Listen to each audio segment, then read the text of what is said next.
தமிழ் சொந்தங்கள் அனைவருக்கும் சென்னை வாஸ்து ஜெகநாதனின் நெஞ்சார்ந்த வணக்கங்கள். மண்ணில் நல்ல வண்ணம் வாழலாம் வைக்கணும், எண்ணில் நல்ல கதிக்கு அதுவும் ஒரு வெற்றி. மாடியில் வீடு கட்டுவது, ஒரு தளம் அமைத்திருப்பார்கள் அல்லது 2 தளம் அமைத்திருப்பார்கள். கொஞ்ச நாள் கழித்து வீடு கட்டி கொள்ளலாம் என்று நினைப்பார்கள். அந்த காலகட்டத்தில் அதுக்கு பிளான் செஞ்சுருக்க மாட்டாங்க. கட்டும்போது பார்த்துக்கலாம் அப்படின்னு சொல்லுவாங்க.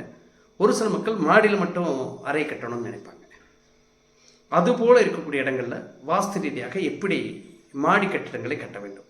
முதல் தளத்தை, 2ஆம் தளத்தை.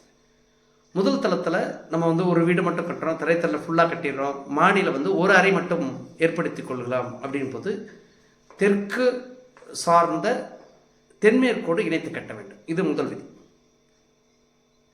மேற்கில் மட்டும் கட்டுறீங்கன்னு சொன்னால் அது ஆண்களுக்கு ஒரு யோகத்தை செய்தாலும் கூட ஒரு சில காலகட்டங்களில் தென்கிழக்கு அந்த இடத்துல பேலன்ஸ், வடமேற்கும் தென்கிழக்கும் பேலன்ஸ் செய்யாத ஒரு சில விஷயங்களை குற்றங்களாக கொடுத்துவிடும்.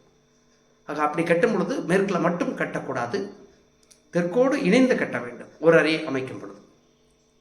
இல்லை முழுவதும் கட்ட வேண்டும் நினைக்கிறவங்க தெற்கு பகுதி முழுவதுமாக கட்டிக்கொள்ள வேண்டும். மேற்கு பகுதியை நம்ம விட்டுட்டு மேற்கு பகுதி மட்டும் கட்டிட்டு தென்கிழக்கு வடகிழக்கு விட்டுறலான்னு சொன்னால் ஒரு சில இடங்களில் அது பேலன்ஸ் செய்யாது.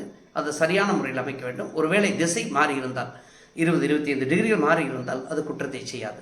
ஆனால் சரியான திசை அமைப்பில் இருக்கும் பொழுது அந்த கட்டிடம் தவறான ஒரு பலனை கொடுத்துவிடும். ஆக அந்த இடத்துல சரியான முறையில் அமைத்துக் கொள்ள வேண்டும். அடுத்ததாக நீங்கள் மாடியில் கட்டிடம் கட்டும் பொழுது எக்காரணம் கொண்டும் கட்டக்கூடாத முறை என்ன என்பதை இந்த பதிவில் நீங்கள் தெரிந்து கொள்வது நல்லது.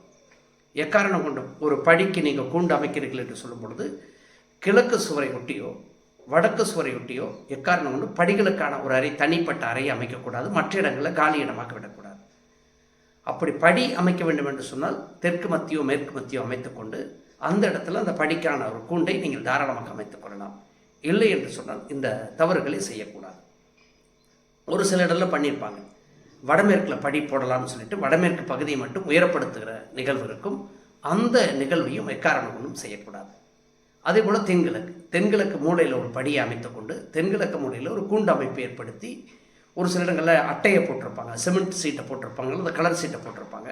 அதுவும் ஒரு சில தவறு. மூலையில் படி வர்றது, படிக்காக ஒரு அறையை ஒரு கூண்டை கட்டுவது, அந்த கூண்டு ஒரு காங்கிரீட் அமைப்பு இல்லாமல் ஒரு சிமெண்ட் சீட்டு அல்லது தகர சீட்டு அமைப்பது மிக மிக குற்றம். அந்த செயல்களை எக்காரணம் கொண்டும் செய்யக்கூடாது.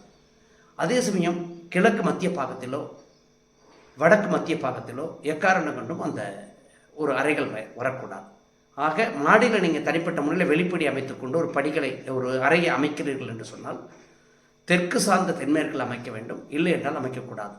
ஒரு சில இடங்களில் தெற்கு பார்த்த சாலைகள் இருக்கும். தெற்கு பார்த்த சாலைகளில் மாடிக்கு அளவு 2 மாடி 3 மாடி 4 மாடி ஒரு சில இடங்களில் நகராட்சி அமைப்பை பொறுத்து ஒவ்வொரு இடத்துலையும் மாறுபாடு இருக்கும். இப்போ என்ன செய்வாங்க, தெற்கு பார்த்த வீடுகளும் இன்னொரு மாடி அப்ரூவ்டு இல்லாமல் ஒரு கட்டிடத்தை கட்டுவார்கள். அது வடக்கு பகுதியில் கட்டிக்கொள்வார்கள். தெற்குலேருந்து நீங்கள் சாலையிலேருந்து பார்த்தால் அந்த கட்டிடம் இருப்பதே தெரியாது. இவங்க 4 மாடிக்கோ அல்லது 3 மாடிக்கோ அந்த வரைபடத்திற்கான அந்த ஒரு அனுமதியை வாங்கியிருப்பார்கள் நகராட்சியில், மாநகராட்சியில், ஊராட்சி பகுதிகளில், பேரூராட்சி பகுதிகளில். அப்போ ஒரு காலகட்டத்துக்கு பிறகு 4வது மாடியை 5வது மாடியை வடக்கு பகுதியில் அமைப்பார்கள். இது மிக மிக குற்றம். அந்த குற்றத்தை எக்காரணமும் செய்யக்கூடாது. அப்படி செய்கின்ற பொழுது அவருடைய பெண்களுடைய நிலையிலும் பொருளாதார நிலையிலும் பாதிப்பை கொடுக்கிற ஒரு நிகழ்வை கொடுத்துவிடும்.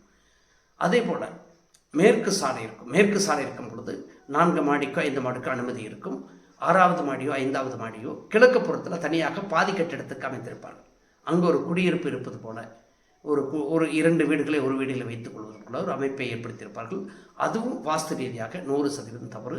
ஆக மாடி கட்டிடங்கள் அமைக்கும் பொழுது எக்காரணம் இந்த விதிகளை நிச்சயமாக பின்பற்ற வேண்டும். அரசாங்க அனுமதி இல்லை என்று சொல்லும் பொழுது அரசாங்கத்திற்கு மறைத்து ஒரு கட்டிடத்தை உட்புற பகுதியில் அமைப்பதும் வாஸ்து ரீதியாக மிக மிக குற்றம். அந்த தவறுகளை செய்யக்கூடாது.